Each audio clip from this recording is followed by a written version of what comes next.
Hello everyone. तो कैसे हो आप सब। मैं हूँ सोनी, आपकी जीएल स्टोरी टेलर और राइटर। बिना किसी देरी के आएंगे सीधा स्टोरी पे।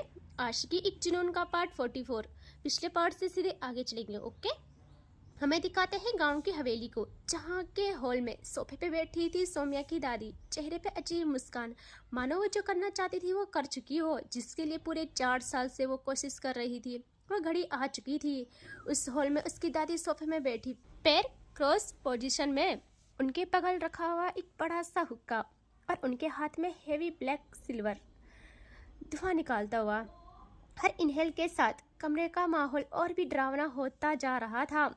उनके हाथ में ये सिर्फ हुक्का नहीं, पावर का सिंबल था, और जो भी उसके सामने आता उसकी सांसें भी इसके धुएं में घुल जाती। और अगल बगल खड़े गार्ड्स उन्हें प्रोटेक्ट करते हुए, यहाँ ये समझ लो कि लोगों से उनको प्रोटेक्ट करते हुए, उनके सामने डोर की तरफ एक लड़का काले कोट में खड़ा था, सहमा हुआ, पैर कांप रहे और आंखों में आंसू आ रहे, और उसको चारों ओर से 4 गार्ड ने घेरा हुआ था। लेकिन क्या इसका गुनाह था या क्या उसे सजा मिलेगी, इसका फैसला अभी तक नहीं हुआ था। वहाँ उसके साथ 4-5 लोग और भी थे, गांव के ही थे, जिनकी हालत उससे कुछ कम नहीं थी। बहुत आराम से बगल वाले को एक लड़का कहता है कि यार अब तक तो इसका फैसला हो जाना चाहिए था, क्यों नहीं हुआ है। तभी वो दूसरा लड़का उससे कहता है, आंख दिखाता है और कहता है, खामोश, अगर तेरी आवाज़ उनके कानों में पड़ी तो जुबान नहीं रहेगी तेरी दूसरे ही पल। वो इंतजार कर रही है सौम्या का, याद है तुझे भली भांति सौम्या कौन है। और वो अपनी आंखों से अपना डर बयां करता है और कहता, मैंने तो सुना था वो रूम से बाहर नहीं आते, और शायद सुधर यहाँ वो कुछ और कहता। दूसरा कहता है, अरे सुधर, तुम्हें लगता है शेर कभी शिकार करना छोड़ देगा। पता नहीं क्या सोच के कुछ महीनों तक, जब तक वो शहर थे तब तक खामोश थे, और अभी तक बाहरी कर्मचारी सुकून से सांस ले रहे थे। अब कोई रहम या दया की उम्मीद मत करना उनसे, तुम्हें पता है पहले से ज़्यादा अब उनके अंदर दरिंदगी पनप चुकी है। और वो तो भाई खुद का दिल थाम लेता है, उसकी सांसें हैवी हो जाती है, उसकी धड़कनें बेकाबू हो गई थी। और वो कहता, पहले से ज़्यादा, पहले ही इतना इतना इतना थी, अब कितना। और मैं आज भी नहीं भूला वो मंजर जो मैंने देखा था, उसने मेरे दोस्त की सांसें छीनी थी।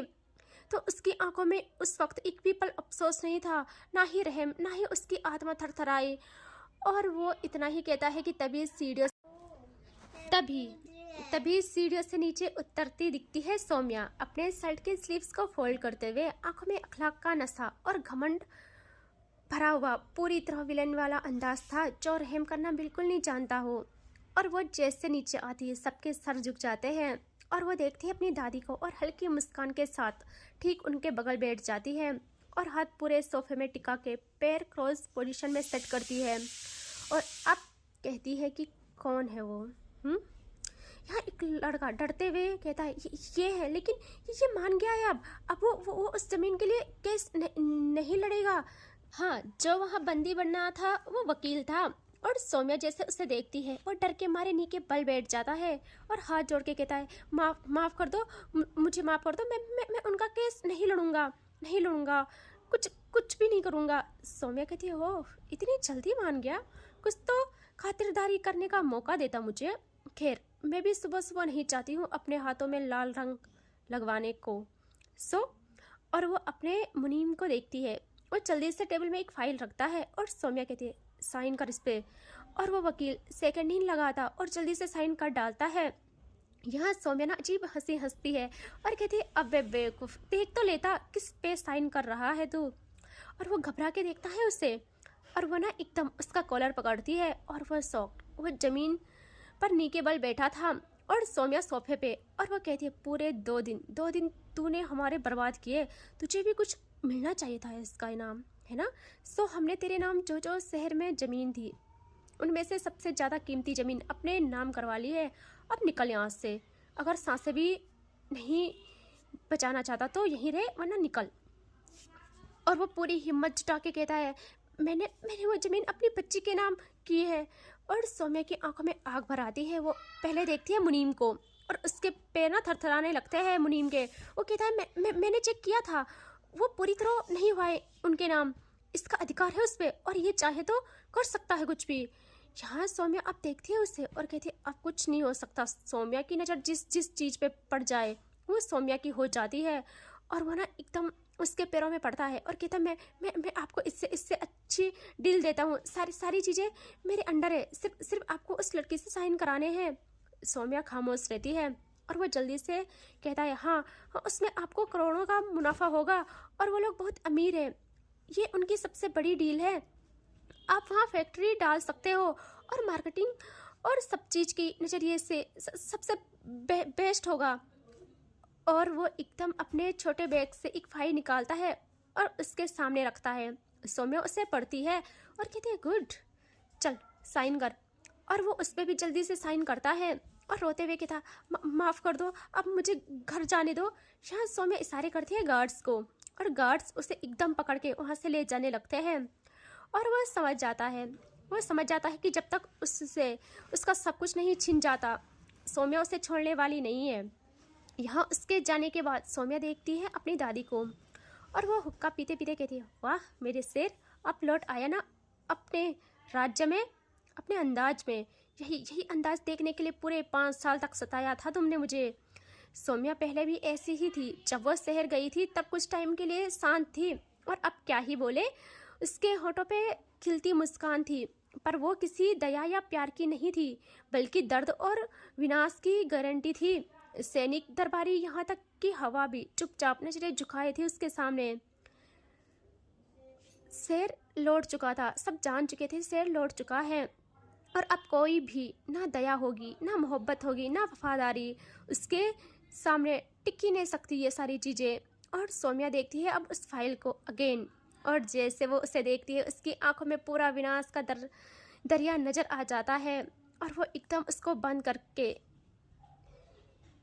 ना शांत हो जाती है। यहाँ उसकी दादी कहती है क्या हुआ? सौम्या देखती है उन्हें और कहती है वहाँ जाना होगा हमें पूरी तरह ज़मीन नाम करवाने के लिए। और वो कहती है कहाँ? सौम्या एक नाम लेती है और वो देखती है उससे और कहती है बिल्कुल बिल्कुल जाना चाहिए आपको। सौम्या कहती है आप रोकोगे नहीं मुझे? वो अगेन हुक्का पीती है और कहती है नहीं, शेर को शिकार करने से भला मैं क्यों रोकूं? और हाँ, वहाँ हमारा आलीशान घर भी है जो कई सालों से वीरान पड़ा है, उसमें भी रौनक लाओ, सब तुम्हारा है, जहाँ जाओ अपने हुकूमत का परचम लहराओ, बाकी तुम्हारे नाम पे मर मिटने वाले लाखों को मैं तुम्हारे कदमों में डाल दूँ। और सौम्या वहाँ से उठ जाती है और आती है अपने रूम में। वहाँ अभी भी रिद्धि की तस्वीर थी, लेकिन 1 साल से सौम्या ने उसे नज़र उठा के नहीं देखा था। वो आ जाती है रूम में, देखती है बालकनी से बाहर की तरफ और गहरी सांस लेती है और फिर अगेन वहाँ से बाहर आ जाती है। उसके अंदर एक आग थी जो शायद ही कभी बुझेगी अब। एंड अब दिखाते हैं दूसरे दिन वो अपनी माँ से मिलती है। उसकी माँ मासूम रह गई थी और सारे तो नेक्स्ट लेवल थे। वो अपनी माँ से मिलती है और उसकी माँ उसे गले लगाती है और कहती है ध्यान रखना अपना। वो कहती है माँ रोते नहीं है ना, आपको मुझ पे यकीन नहीं है क्या? आपको पता है सौम्या किस आग का नाम है? वो कहती है हाँ जो भी है, लेकिन मैं माँ हूँ, मुझे फिक्र होती है। सौम्या उन्हें समझा के अपनी दादी के पास आती है, उनसे विदा लेती है और अब दिखाते हैं सौम्या की जीप को और उसके पीछे 2 गार्ड्स की कार बढ़ती है शहर की तरफ। और सौम्या जैसे जैसे उस शहर की तरफ आती है वैसे वैसे उसका दिल बेकाबू होता है, सांसें उसे बोझ लगने लगती है। लेकिन अब वो किसी वीकनेस की सिंबल नहीं थी, बल्कि वो खुद से डर रही थी कि कहीं वो सब कुछ बर्बाद ना कर दे, क्योंकि अब रहम या माफ़ी शब्द उसकी ज़िंदगी से मिट चुके थे हमेशा के लिए।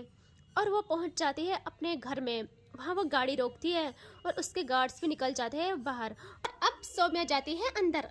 यहाँ जैसे वो अंदर गई थी उसका इंतजार वहाँ उनके वकील कर रहे थे, लगभग 10 थे और लाइन से खड़े थे। और जैसे सौम्या की एंट्री होती है सब सर झुका लेते हैं और सौम्या के पीछे 20 गार्ड्स उसे सिक्योरिटी देते हुए। वो गार्ड्स इसीलिए नहीं रखती थी ताकि उसे कोई प्रोटेक्ट करे, वो इसलिए रखती थी ताकि उससे लोगों को प्रोटेक्ट करे। वो जैसे सोफे पे बैठती है वो देखती है सबको और कहती है तो बोलो कब तक काम हो जाएगा? पूरी तरीके से वो ज़मीन हमारे नाम हो जाएगी तुम लोगों के पास। आज रात का वक्त है, आज रात तक का वक्त देती हूँ मैं तुम्हें। यहाँ उनमें से सबसे सीनियर वकील कहता है, मैम वो ज़मीन हमने कोशिश की, लेकिन वो लड़की मना कर रही है। उसे उस ज़मीन पे गरीबों के लिए हॉस्पिटल खोलना है और वो साइन कर ही नहीं रही है। यहाँ सौम्या देखती है उन्हें पूरी आग लिए और कहती, एक लड़की को तक तुम राजी नहीं कर पाए, क्या हो तुम? वो कहता है, मैम लेकिन वो ऐसे वैसे नहीं है, बहुत बड़े बिजनेस टाइकून की बेटी है, अभी अभी इंडिया लौटी है। सौम्या कहती है, सो व्हाट? और तुम? वो देखती है उन गार्ड्स को और कहती तुम इन लोगों को फॉलो करो, अगर रात तक ये कुछ ना कर पाए तो इन्हें ख़त्म कर डालना। और हाँ, वो लड़की फिर भी ना मानी तो रात तक वो मेरे बिस्तर पे होनी चाहिए, फिर किस तरह राजी करवानी है मैं बखूबी जानती हूँ। और सब शॉक्ड। वो वकील देखते हैं सौम्या को कि क्या है ये। वकील लोग तो शॉक्ड होते हैं, बाकी गार्ड्स को तो ये नॉर्मल लगता है, उनका डेली रूटीन था यार। और वकीलों के पैर कांप जाते हैं। यहाँ सौम्या वो अब उन्हें देखती भी नहीं और आती है अपने रूम में। और ऐसे ही शाम हो जाती है। सौम्या का दिल उस शहर में बेचैन था। उसके आंखों के सामने बहुत कुछ चलने लगता है। वो चेयर में बैठ जाती है और उसके हाथों में गन थी। वो उसे निहार रही थी, आंखों में तपिश लिए। तभी उसका फ़ोन रिंग होता है और सौम्या देखती है फ़ोन को और पिक करती है। शाम का टाइम था इस वक्त। वहाँ से कोई कहता है, मैम वो लड़की। जहाँ सौम्या कहते हैं, कौन लड़की? वो कहता है, मैम वो हम उसके पास गए थे और उसी ज़मीन का सर्वे करने गई थी वो, और हम उसे उठा लाए। सौम्या के चेहरे पे शैतानी मुस्कान आ जाती है। वो कहती है, ग्रेट। और हाँ, लड़की उठाने की ज़रूरत पड़ी, मतलब उन काले कौवों ने अपना काम बखूबी नहीं निभाया। तो सुन लो, उनके हाथ पैर उनके शरीर पे तड़पने चाहिए, समझ रहे हो ना? वो कहते हैं, जी जी बिल्कुल। और सौम्या कहती है, गुड। और हाँ, उस लड़की को यहाँ ले आओ मेरे रूम में। और सौम्या वहाँ से उठ के अपने कबर्ड की ओर जाती है। वहाँ से वाइन का एक बोतल लेती है और उनमें से एक लेके नीचे आ जाती है। नीचे स्टडी रूम था और वो वहाँ बैठ जाती है। बहुत देर तक वो खुद को उस रूम में कैद रखती है। और यहाँ रात हो जाती है अब। और तभी उसका डोर नॉक होता है, लेकिन वो कहीं खोई थी वो। उसके हाथ में गन थी और दूसरे में बोतल, आंखों में तपिश का खुमार। और जब डोर नहीं खुलता बहुत टाइम के बाद, तो डोर अपने आप ओपन होता है और सौम्या का गुस्सा चरम पे आ जाता है। वो एकदम गन कॉक करके पॉइंट करते हैं डोर की तरफ और कहती, तेरी इतनी हिम्मत, मेरी इजाज़त के बगैर रूम में आने की तूने सोची भी कैसे, हिम्मत कैसे कर ली? वो एकदम हाथ जोड़ के नीचे बल आ जाता है और कहता है, माफ़ करना, वो बात ज़रूरी थी। वो लड़की आपके रूम में कब का रख गए हम। और पहले तक तो वो चीखी चिल्लाई, अब बिल्कुल शांत हो गई। कहीं वो। यहाँ सौम्या थोड़ा खुद को शांत करती है इस वक्त और वहाँ से उठ जाती है। देखती है घड़ी में 11 बज गए थे रात के। और वो वहाँ से बाहर आती है और बिन मुड़े ही कहती, आगे से ये भूल दोबारा नहीं होनी चाहिए। शुक्र मना, आज मेरा मन हाथ लाल रंग में रंगने का नहीं है। और वो ना वहाँ से डर के मारे चला जाता है। यहाँ सौम्या आती है अपने रूम में। उसे बहुत नशा हो गया था, उसके कदम सही से जा भी नहीं रहे थे। और वो डोर पे हाथ जमाती है और दूसरे ही सेकंड डोर ओपन। और जैसे वो डोर खोलती है, वो देखती है अंदर बेड में एक लड़की पड़ी हुई है। सर उसने तकिए में छुपा रखा है और वो रोए जा रही है बस। यहाँ सौम्या के हाथ में गन थी। वो धीरे धीरे अंदर आती है और देखती है उसे। उसका क्रॉप टॉप पहना था और उसकी कमर शो हो रही थी। सौम्या उसकी ओर बढ़ती है और वो उसकी कमर को छूती कि उसी पल वो लड़की को फील हो जाता है और वो एकदम पलटती है पीछे। Oh my God. और वो जैसे पलटती है, सौम्या की नज़र पड़ती है उस पर और उसी पल उसके हाथ वहीं रुक जाते हैं, पैर ज़मीन में जम जाते हैं। सीने में एक अजीब जलन पैदा होती है। जो इंसानियत भूल चुकी थी, आज उसका दिल दोबारा धड़कना याद कर रहा था। आँखों में एक शैतान नहीं, एक गुनहगार नज़र आता है उसको। और उसकी जुबान से लफ्ज़ तक नहीं निकलते, क्योंकि उसके सामने जो लड़की थी वो सिया थी और उसकी मासूमियत आज सौम्या के बिस्तर पे बिखरी पड़ी थी। डरी सहमी वो बस रोए जा रही थी। और सिया, उसने जैसे पलट के देखा, वहाँ सौम्या है।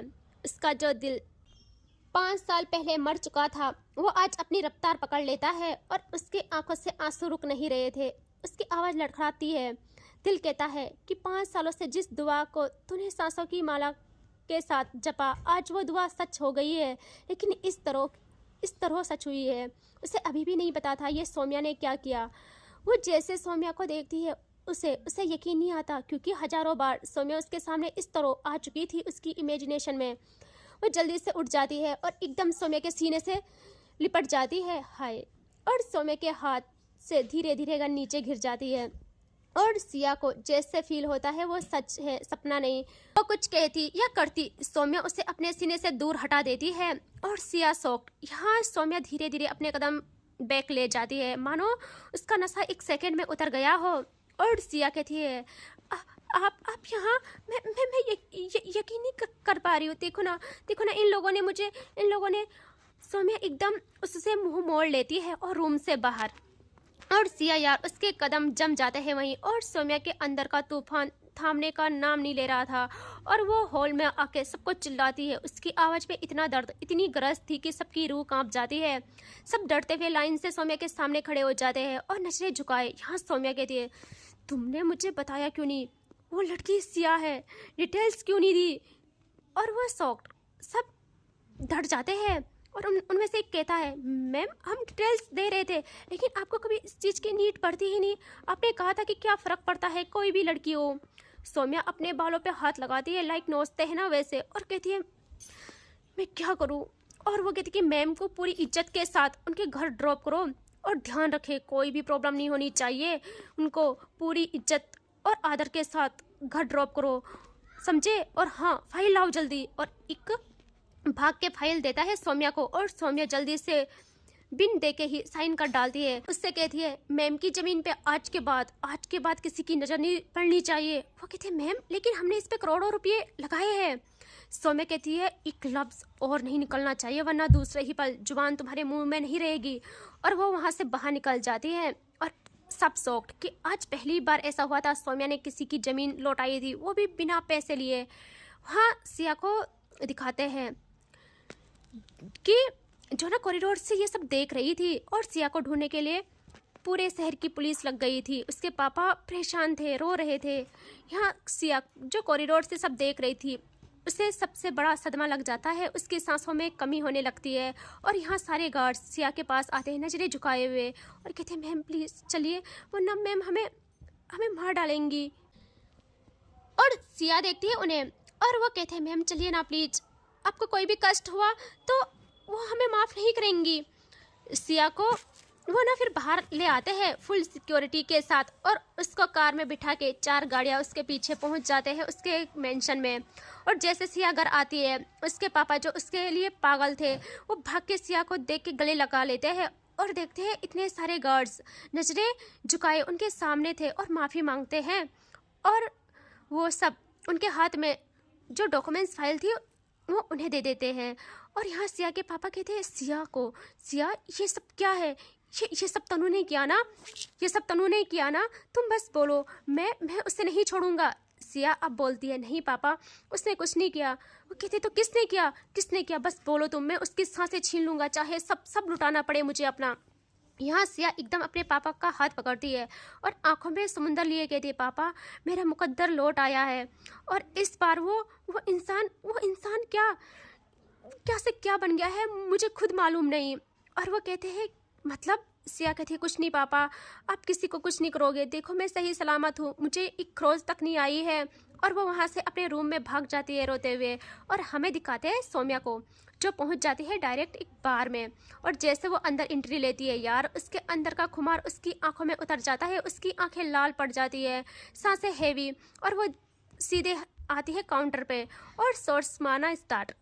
यहाँ हमें दिखाते हैं तनु को। सिया जैसे लौटी थी, तनु अपने ऑफिस में थी, उसे खबर मिल चुकी थी। और तनु के पैर आज जमीन पे नहीं थे सिया के लौटने की खुशी में।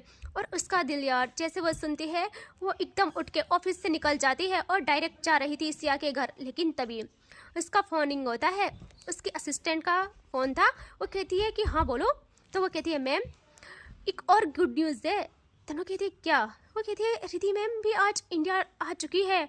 और तनु एकदम ब्रेक मारती है और कहती है, व्हाट? रिधि आ चुकी है? और उसकी खुशी दुगना हो जाती है। उससे पता था कि दोनों, रिधि भी और सिया भी, उससे बात नहीं करेंगे, लेकिन फिर भी खुश थी वो। रिधि की बचपन की दोस्त थी यार वो, उनकी दोस्ती की मिसाल दुनिया देती थी और जो सब तबाह हो चुका था और इसका जिम्मेदार तनु सिर्फ सौम्या को मानती थी, सिर्फ सौम्या को। और वो जैसे कार अगेन स्टार्ट करती है, उसका फ़ोन दोबारा रिंग होता है और वह खुश थी। और तभी तभी उसकी खुशी को ग्रहण लगता है। उसे पता चलता है कि सिया को कोई उठा ले गया और तनु के अंदर जो आग लगती है क्या बयां करूँ, वो उसी पर यू टर्न लेती है और हर जगह सिया की तलाश शुरू कर देती है।